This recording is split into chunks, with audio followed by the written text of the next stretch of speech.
a todos, salve Maria Santíssima. Hoje eu vos trago um vídeo que talvez para muitos de vocês será uma grande surpresa, na qual eu falarei sobre a origem, a gênese do monaquismo ocidental em Santo Atanásio. Sim, porém antes eu terei de falar sobre algumas questões que envolveram esta situação toda, para verdes como Deus permite o mal para que dele possa trazer um bem maior, e um baita de um bem. Então eu já vos peço que deixem o seu like, compartilhem o vídeo e se inscrevam no canal. Então é isso, e eu agradeço toda a sua ajuda, todo o apoio que vocês me trazem, e vou para o vídeo. Bom, toda a questão que envolve essa situação, ela começa em 340, quando o herege bispo de Nicomédia, Eusébio, Eusébio de Nicomédia, ele convoca um concílio em Antioquia para julgar Santo Atanásio novamente. Estamos aqui numa situação já em que Santo Atanásio já fora deposto em 335. Ele fora excomungado e deposto no concílio de Tiro de 335. Esse concílio ficou conhecido como Conciliábulo de Tiro. Só para situar, Contudo, em 340, antes, no ano anterior, em 339, já Constâncio deliberara um concílio, o imperador Constâncio, só para deixar claro, ele deliberara um concílio em Antioquia, na mesma cidade, para erigir um novo arcebispo de Alexandria, cujo nome é Pisto.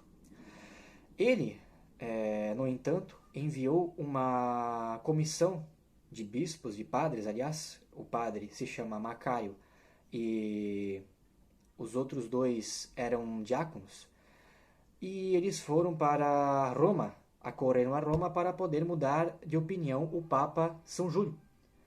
Contudo, na cidade de Roma, de alguma maneira, Santo Atanásio ficou sabendo desta comissão e enviou padres de Alexandria para Roma. E chegando lá, estes padres, eles refutaram completamente todas as acusações, todas as calúnias que os eusebianos, vale lembrar também que aqui o termo eusebiano e ariano é para a mesma coisa, E esses padres alexandrinos refutaram de uma maneira magistral as calúnias dos eusebianos e dos arianos. Contudo, esses padres, essa comissão de Constâncio, ela ficou, de certo modo, desnorteada. Até o próprio padre Macário, que estava, de alguma maneira, enfermo, ele fugiu. E os dois diáconos que ficaram pediram a deliberação de um novo concílio em Roma para poder deliberar esta situação. Isso daí foi de uma vergonhosa ação, pois o Eusébio de Nicomédia não pedira para que eles pedissem um concílio em Roma. E depois a história nos mostrará que eles mesmos nem sequer aparecerão nesse concílio, para você ver como os hereges são. Agora, voltando ao caso, em 340, do novo concílio de Antioquia, ele fora, como eu já disse, realizado para poder julgar Santo Atanásio, desde toda a sua história lá em 335, que já fora refutada em 339 por Santo Atanásio no concílio de Alexandria. Eles pegaram todo aquele passado, todas aquelas calúnias do passado de Santo Atanásio, adicionaram novas para poder condená-lo e excomungá-lo novamente. E no lugar eles queriam erigir um arcebispo cujo nome ele era lá da Armênia. Agora me foge o nome dele. Porém, este, que era grande sábio das Escrituras, ele não aceitou. Não aceitou. Aliás, o nome dele era Eusébio. Eusébio da Armênia era o nome dele. Agora me lembrei do nome. Ele era grande conhecedor das Escrituras, sabia as artes profanas, tinha grande eloquência. E ele não aceitou essa bucha. Por quê? Porque Santo Atanásio era um arcebispo muito querido na sua diocese. Muito mesmo. Tanto pelos bispos como pelos fiéis. Claro, se vê pela sua santidade iminente e também pela santidade dos seus fiéis, né, que receberam esmerada formação por seu arcebispo, de que isso é um fato. E Eusébio nega esse convite de Eusébio de Nicomédia e ficou a cargo de Gregório da Capadócia, que é um homem assim, cuja história só lembra o nome dele para desprezá-lo, de tão ruim que ele era. Que Deus tenha dado a piedade de convertê-lo, né? Tomara que ele tenha aceitado a conversão, que as graças que Deus lhe mandou para converter ele, porque ele era um homem assim tenebroso. E ele aceitou. Contudo, a história nos mostra também de que ele fora para Alexandria e recebeu o auxílio do próprio Santo Atanásio, para você ver como esse cara foi um ingrato. Ele, posteriormente, né, depois da situação de ter estudado em Alexandria, ele tornou-se ariano e começou a avultadamente estudar essa doutrina. Voltando ao assunto, ele aceitou o convite, porém torna-se muito difícil essa questão, porque como que você vai expulsar Santo Atanásio de Alexandria? Não há sentido nisso, pois o próprio Constantino assegurou a volta dele a Alexandria, né? Como ele deixou no seu testamento de morte. E, contudo, Constâncio escreveu ao prefeito pagão do Egito Filagro, né, e disponibilizou as forças armadas do Império Romano para poder retirar Santo Atanásio de sua cátedra. E agora eu passaria a uma outra parte para explicar como se deu essa deposição de Santo Atanásio, que foi uma das maiores, se não a maior profanação da história da Igreja. Só um recordo aqui, a comissão enviada por Constâncio a Roma em 339 era formada por Macário, Martírio e Exíquio, ok? Era a Semana Santa do ano de 340, quando o prefeito Filagro do Egito afixou nos mais importantes locais de Alexandria de que Atanásio estava deposto e que ele deveria ser agora considerado um inimigo do Estado, né? Um inimigo do prefeito e do imperador, um inimigo público, para bem dizer, e também avisando de que o novo arcebispo era Gregório da Capadócia. Os fiéis de Alexandria, que eram incólumes na fé, rapidamente se amontoaram e saíram por aí. Começaram a reclamar que a decisão fora canonicamente inválida e estavam cobertos de razão, uma vez que os bispos egípcios não estiveram presentes neste concílio. Também começaram a rezar, chorar. Eles amavam muito Santo Atanásio e foram se reunir juntamente ao seu arcebispo. Contudo, como estavam esperando a vinda de Gregório da Capadócia, eles começaram a se armar. O prefeito e os arianos de Alexandria começaram a armar-se com porretes e também convidaram jovens pagãos para se aliarem a eles.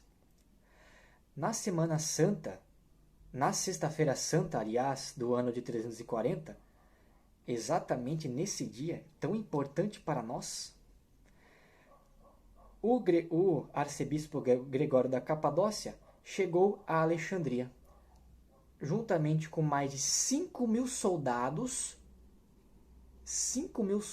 dados por Constâncio, e fez valer a sua decisão na base da força. Todos os fiéis estavam reunidos na igreja de São Quirino, era a residência, né, era onde Santo Atanásio estava a recitar o seu ofício, quando as tropas imperiais cercaram os fiéis e, por consequência, a igreja. E Santo Atanásio, vendo esta situação toda, ele rezou um salmo e se retirou, na esperança de que, constatada a sua ausência, os meliantes ali, o exército e toda a plebe, toda a turba pagã e ariana, se dissolvessem à sua procura, para que não, de alguma maneira, aniquilassem os fiéis, não atacassem nenhum dos fiéis. Contudo, eles não estavam lá para somente depor Santo Atanásio. Estavam lá para realizar uma das maiores profanações da história da igreja, se não a maior, como eu já venho dito. Então, foi-se dada a ordem para que se atacassem os fiéis, que eram muitíssimos, reunidos na igreja de São Quirino. Começaram com, primeiramente, os membros do clero. Padres, monges, virgens foram completamente profanados. Os padres eram esgolados e depois pisoteados até a morte. As virgens eram despidas de suas roupas numa das ações que eu nem irei dizer sobre, porque a prudência, porque a modéstia me impede de dizê-lo, mas foi uma das maiores profanações mesmo. Faziam coisas atrozes com as virgens, rasgavam os seus livros de orações. Os fiéis, nem dizer, eles depuseram alguns fiéis, martirizavam outros, depois prendiam alguns e depois eles deixaram eles como escravos, sim, obrigavam-os a trabalhar como escravos. E para finalizar, algo que é de uma atrocidade assim pertinaz, foram aos altares da igreja, espatifaram o Santíssimo Sacramento no chão e imolaram aos deuses pagãos. Posteriormente, destruíram os altares das igrejas. Isso não foi somente na igreja de São Quirino. Isso foi basicamente em várias igrejas. Depois, Gregório da Capadócia tomaria conta de todas as igrejas de Alexandria e perseguiria todos os católicos ortodoxos, todos os católicos que de fato eram adeptos à fé de Nicéia, que era a única, basicamente. Não obstante, Santo Atanásio, vendo isso, ele se isolou e ficou até o domingo de Páscoa escondido, aonde ele rezou missa privadamente, dando a bênção a pouquíssimos fiéis que estavam presentes.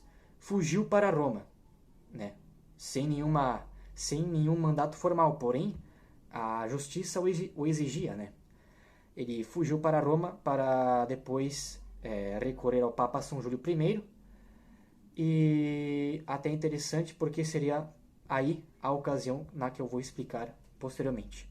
Seria realizado o Concílio de Roma, que é um outro concílio muito interessante para a história da igreja, no qual seria mister falar sobre num vídeo posterior, um próximo vídeo. Contudo, agora eu falarei sobre as perseguições no Egito posteriores a este ato infame de Gregório da Capadócia e dos pagãos do Egito, juntamente com o prefeito Filagro.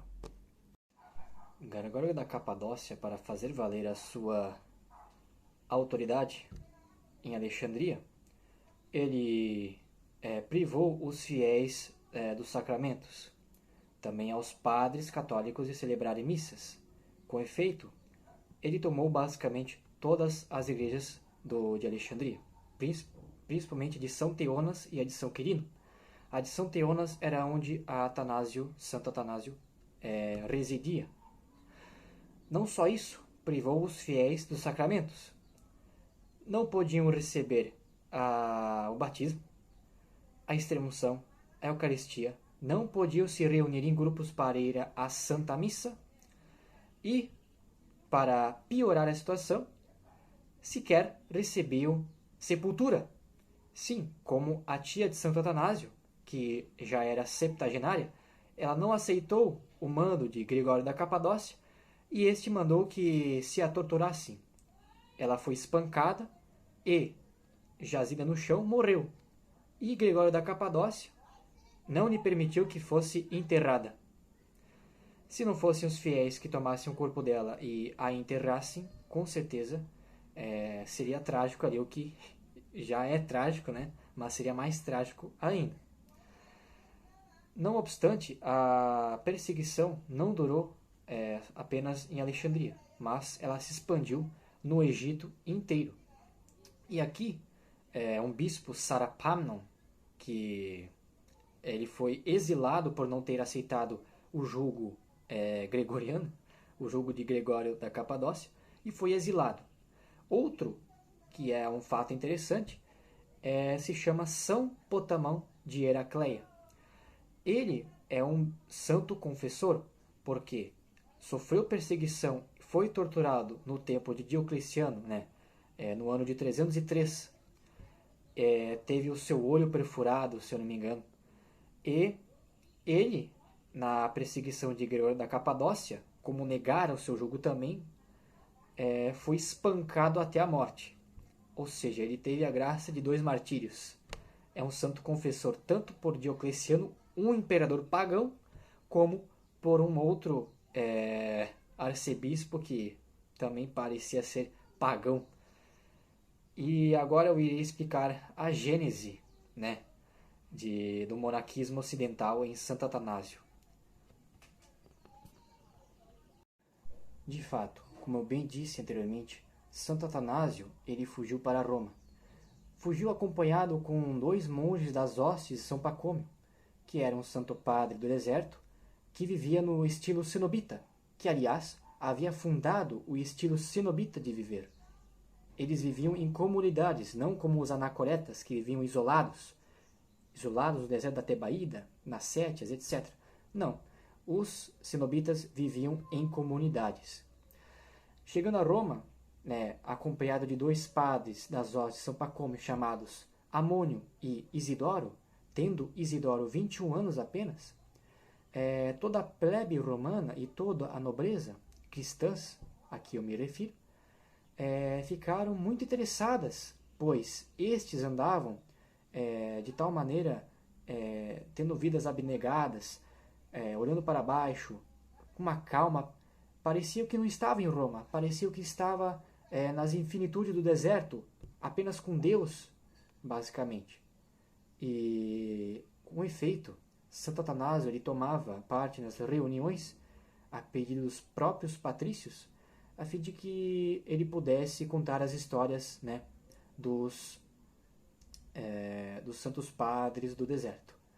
Ele falava de toda aquela virtude, das histórias de São Paulo de Tebas, das histórias de Santo Antão, das histórias de São Pacômio, e tudo aquilo, né, posteriormente, terminadas as reuniões, os fiéis ficavam com aquele coração fervendo, basicamente. Por quê? A situação de Roma, naquela época, não era igual à de Alexandria. Alexandria, logo após o fim das perseguições de Diocleciano, viveu uma efervescência monástica, basicamente. Os exércitos estavam cheios de monges, cheios de qualquer ordem, sendo cenobitas, anacoretas, sendo leigos que procuravam viver uma vida consagrada e que posteriormente se consagrariam. Roma não. Roma, infelizmente, teve a sua virtude arrefecida. Toda aqueles santos que se entregavam ao martírio, aquela virtude toda, ela arrefeceu.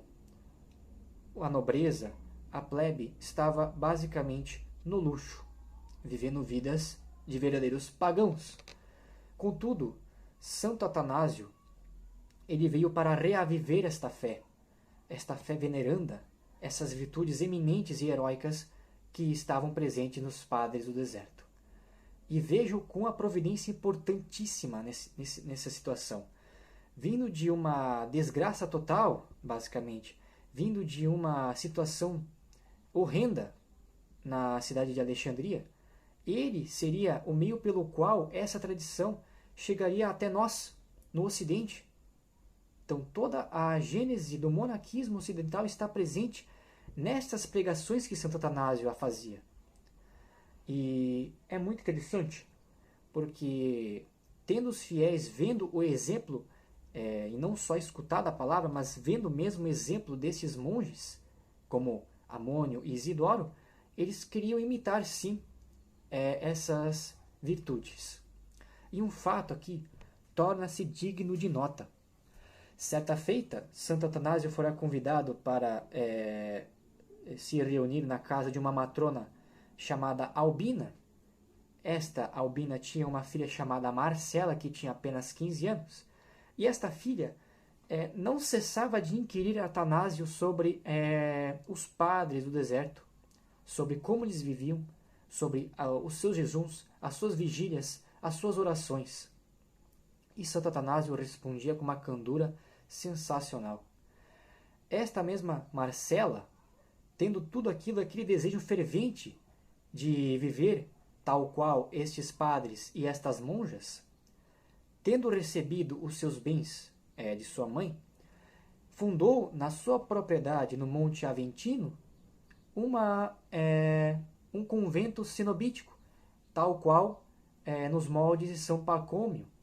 E interessante, esta mesma teve como diretor espiritual nada mais, nada menos do que São Jerônimo, que, aliás, escrevera para ela laudatórias de seu nome, em razão de sua virtude eminente. E Santa Marcela, como ficaria conhecida atualmente e pela posteridade, ela fora torturada pelos visigodos de Alarico, quando do saque de Roma de 410.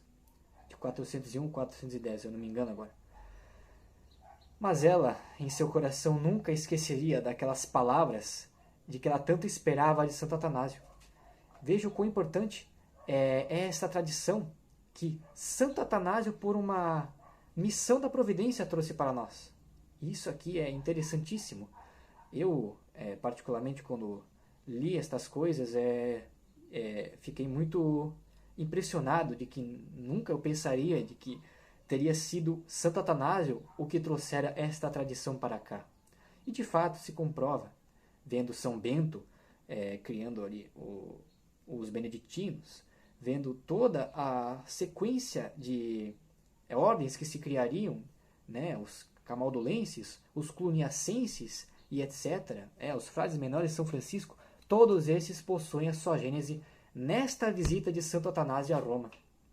Isso é interessantíssimo.